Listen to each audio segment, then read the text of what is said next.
ಎಲ್ರಿಗೂ ನಮಸ್ಕಾರ. ಒಬ್ಬ ತಂದೆ ಪಾಪ ಭಾಳಷ್ಟು ಬಡವ.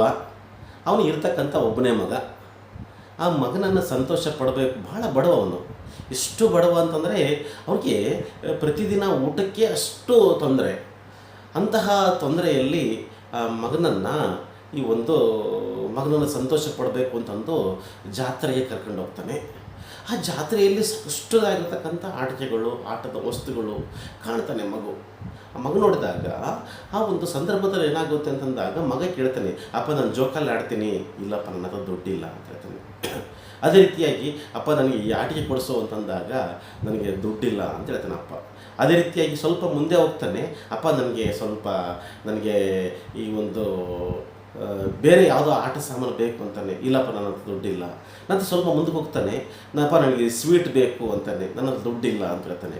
ಇನ್ನೂ ಸ್ವಲ್ಪ ಮುಂದೆ ಹೋಗ್ತಾನೆ, ಬೇರೆ ಯಾವುದೋ ರೀತಿಯಾಗಿರ್ತಕ್ಕಂತಹ ಒಂದು ಸಣ್ಣದಾಗಿರ್ತಕ್ಕಂತಹ ಒಂದು ಆಟ ನಡೆದಿರುತ್ತೆ, ಅದರಲ್ಲಿ ಕೇಳ್ತಾನೆ, ದುಡ್ಡಿಲ್ಲ ಅಂತಾನೆ. ಈ ರೀತಿಯಾಗಿ ಆ ಮಗು ಅಂತಕ್ಕಂಥದ್ದು ಅಲ್ಲಿ ಕಂಡಿರ್ತಕ್ಕಂತಹ ಎಲ್ಲ ವಸ್ತುಗಳನ್ನು ಪಡೀಲಿಕ್ಕೆ ಪ್ರಯತ್ನ ಪಡುತ್ತೆ.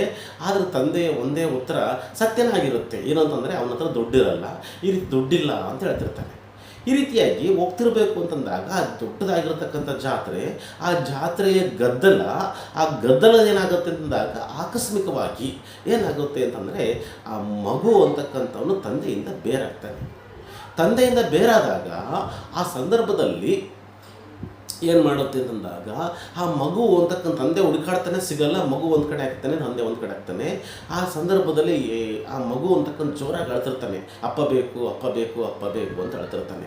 ಆ ಸಂದರ್ಭದಲ್ಲಿ ಏನಾಗುತ್ತೆ ಅಂತಂದಾಗ ಯಾರೊಬ್ಬರು ಬರ್ತಾರೆ, ನೋಡಪ್ಪ ನೀನು ಅಪ್ಪನ ಹುಡುಕೊಡ್ತೀನಿ, ಸ್ವಲ್ಪ ಸುಮ್ಮನಿರು ಅಂತ ಹೇಳ್ತಾನೆ. ಆವಾಗ ಆ ಮಗು ಇನ್ನೂ ಜೋರಾಗಿ ಹೇಳುತ್ತೆ, ನಿನಗೆ ಚಾಕ್ಲೇಟ್ ಕೊಡಿಸ್ತೀನಿ ಅಂತಾನೆ. ನಿನಗೆ ಆಟ ಸಾಮಾನು ಕೊಡಿಸ್ತೀನಿ, ಸುಮ್ಮನಿರು ಅಂತ ಆಗಲ್ಲ. ಅದೇ ರೀತಿಯಾಗಿ ಆ ಮಗು ಅಂತಕ್ಕಂಥವ್ನಿಗೆ ಕೇಳ್ತಾನೆ, ನಿನಗೆ ಜೋಕಾಲಿಯಲ್ಲಿ ಕೊಡಿಸ್ತೀನಿ ಅಂತಂದಾಗ ನನಗೆ ಅಪ್ಪ ಬೇಕು ಅಂತಾರೆ. ಅದೇ ರೀತಿಯಾಗಿ ಬೇರೆ ಯಾವುದೋ ವಸ್ತುಗಳನ್ನು ಕೊಡಲಿಕ್ಕೆ ಪ್ರಯತ್ನ ಪಡ್ತಾರೆ. ನನಗೆ ಯಾವುದೇ ಬೇಕಾಗಿಲ್ಲ, ನನಗೆ ಯಾರು ಬೇಕು ಅಂತಂದರೆ ಅಪ್ಪ ಬೇಕು ಅಂತಕ್ಕಂಥದ್ದು. ಯಾಕೆ ಈ ಪ್ರಸಂಗವನ್ನು ಹೇಳ್ತಾ ಇದ್ದೀನಿ ಅಂತಂದರೆ, ನಮ್ಮ ತಂದೆ ತಾಯಿಗಳು ನಮ್ಮ ಜೊತೆಗಿದ್ದಾಗ ಅದರ ಬೆಲೆ ನಮಗೆ ಗೊತ್ತಾಗಲ್ಲ.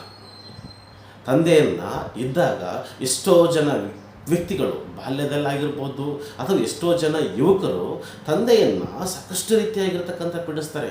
ನನಗೆ ಅಂತಹ ಬೂಟ್ ಬೇಕು, ನನಗೆ ಈ ಬ್ರ್ಯಾಂಡ್ ಆಗಿರ್ತಕ್ಕಂತಹ ಮೊಬೈಲ್ ಬೇಕು, ನನಗೆ ಈ ಬ್ರ್ಯಾಂಡ್ ಆಗಿರ್ತಕ್ಕಂಥ ಕಾರ್ ಬೇಕು, ಇಂತಹ ಬುಲೆಟ್ ಬೈಕ್ ಬೇಕು.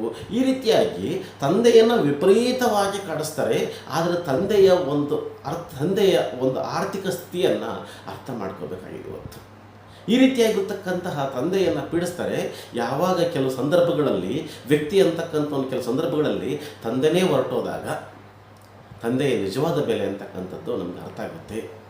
ಈ ಒಂದು ತಂದೆ ತಾಯಿಗಳ ಪರಿಸ್ಥಿತಿಯನ್ನು ಮಕ್ಕಳು ಅರ್ಥ ಮಾಡ್ಕೊಂಡ್ರೆ ಈ ಒಂದು ತಂದೆ ತಾಯಿ ಸುಖವಾಗಿರ್ಬೋದು, ಮಗು ಅಂತಕ್ಕಂಥದ್ದು ಸಹ ಸುಖವಾಗಿರಬಹುದು ಅಂತಕ್ಕಂಥದ್ದು. ಧನ್ಯವಾದಗಳು.